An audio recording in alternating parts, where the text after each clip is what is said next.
حشوة الدولمة العراقية الأصلية اللي أهل الجنوب يحطونها. هسه أنا المقادير مرات عيني ميزاني. اليوم حطيت 3 أكواب رز عنبر ونص كوب، يعني كوبين رز عنبر وكوب الحبة القصيرة التمن التركي. حطيت عليه نص شدة معدنوس اللي هو البقدونس، ونص شدة كرفس، ونص شدة كزبر. الأرضية حطيت البصل، وحطيت عندي شحم، والبصل هذا ما نسلقه، يعني مثل ما تقول شلون نخليه بس يطق الفور حتى نقدر نفلسه. واللحم على هاي مقادير 3 أكواب التمن، نص كيلو لحم دهين حطيت وياه تقريبا نص ربع لية شحم،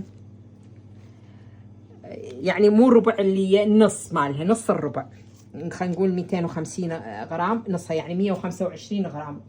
ورقة العنب إذا صارت كبيرة نقسمها بالنص. وهسه أنا هنا هم محضرة سلق مذبلته شوي، وحشيت الطماطة 2 عدد وفلفل بارد، وهسه جاي ألفها وأكملها إن شاء الله وأراويكم الجدر وبعدين الطبخ والتقديم.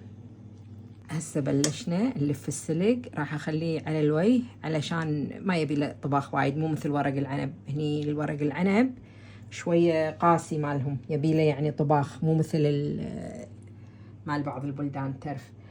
المهم الحين شيء انا الفه طويله، وشيء الفها مثل السمبوسه. سلق شيء الفه مثل لفه السمبوسه، وشيء الفه طويل. اذا الورقه مالت السلق عوده اقصها بالنص واقصها طول، الفها طوليه.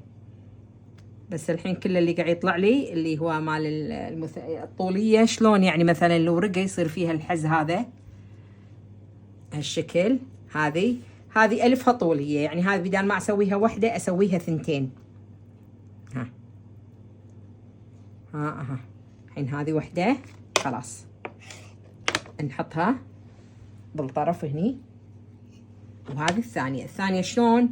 لأن العرق بالوسط هم راح ألفها طولية، بس أغير طريقة اللفة يصير العض بالوسط، العرق مال الورقة مالت السلق. زين. وبعدين نسيت البهارات. أنا بهارات الدولمة أنا ما أحط هذه البهارات القوية، أنا عندي بهار خاص فيني إن شاء الله بنزله طريقته شلون أستعمل منه شوية. هو مال كذا بهار، بس لا هو حار ولا ريحته قوية. زين. واحط عليها شوية كركم وكاري وفلفل اسود، ومن هذا البهار المخلوط شوية. وزدت على الخلطة شوية. هذه 3 أكواب حطيت عليهم نص كوب زيت زيتون، وخاشوقتين زبدة مذوبة، وكوب عصير ليمون، هذا كله ويا الخلطة، ولومي اسود ملعقة طعام كبيرة. هاي بالنسبة حق البهارات، هذه ملعقة الكوب، هذه أحط فيها من كل شيء شوية. هذه حق 3 أكواب، وإذا زدت الكمية زيدين كمية البهار. وخلاص سلامتكم. وإن شاء الله لما أطبخها راح أراويكم بشنو أطبخها وشون أسويها.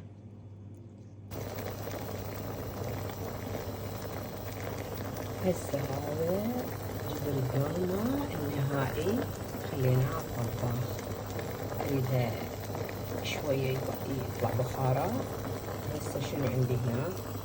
عندي هنا هذا المروق اللي زاد من وراء الخلطة مالتنا. وهنا هسه هذا عندي كوب مال تمر هند اللي هو الصبار، راح اسخنه. حطيته وياه عاشوقة ملعقة معجون طماطة، وكوب ماي حار.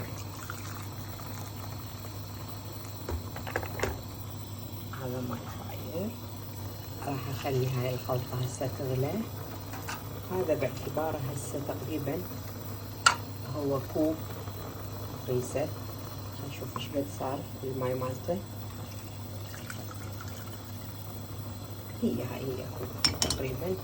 هذا السائل مالته لازم بالبداية أصبه على قبل لا اخلي ذيك الخلطة.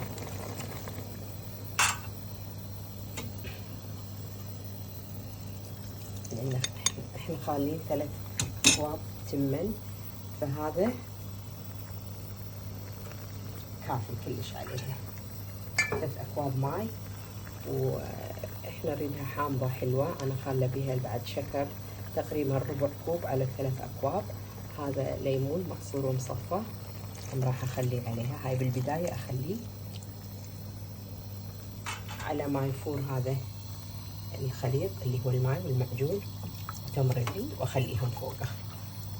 وتالي اذا حسيت انها تريد ماء اقوم اخليه ارشها شوية ماء عادي، ماء فاير بالفلتر. هسه تالي هذا يفور ونخلي الصبر فوقها. وبعد شنو، وخليت عليها تقريبا بعد، لا استغفر الله، راح اخلي هذا نص كوب زيت زيتون. انا مخليه العبود مال ورق العنب، لان هسه ورق العنب فريش، هم ينطي حموضه ونكهه للدولمه. وان شاء الله بس تطبخ اخليها تغلي شويه ورا ما يغلي هذا الماي. اذا غلت اشيلها اخليها على نار اهدى وانص عليها واتركها. تركيها مده ساعتين، انسيها الدولمه. ورا ساعتين هم علي النار شويه، شوف اذا بعد بيها ماي اخليها، اذا ما بيها خلاص طفيها، خليها تتهدر. حطي جواها الحديده وخليها تتهدر بمقدار نص ساعه وطفي عليها النار. هسه بدأت تغلي بالبدايه كلش، من تغلي اخلي عليها هاي البقاله، وورا نص ساعه اشيلها، لان خلاص تكون الورق العنب على السلق اخذ مقداره من الماي بدا يغلي خلاص. انا راح اخلي عليه هذا الثقل. ورا نص ساعه انص عليها النار بين ما يغلي كل زين. واذا انتي شاكه بالطعم الملح مالته الحموضه اذوقه واشوف اذا يراد اذوب له شويه ماي بملح وارش عليه وخلاص. هسه ننتظر على ما تستوي.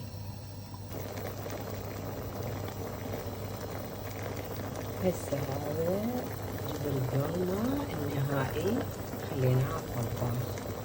اريدها شوية يطلع بخاره. هسه شنو عندي هنا؟ عندي هنا هذا المروق اللي زاد من ورا الخلطة مالتنا.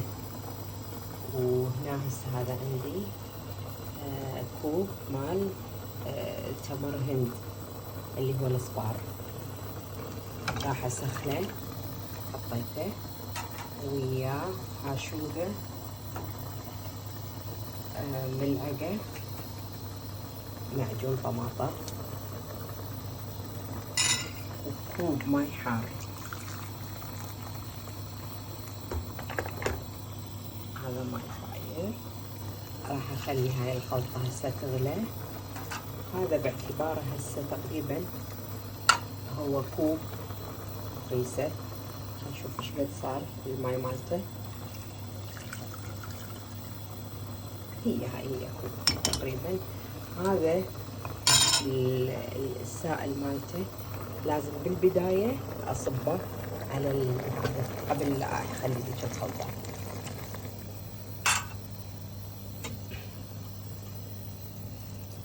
لان احنا خالين 3 أكواب تمن، فهذا كافي كلش عليها.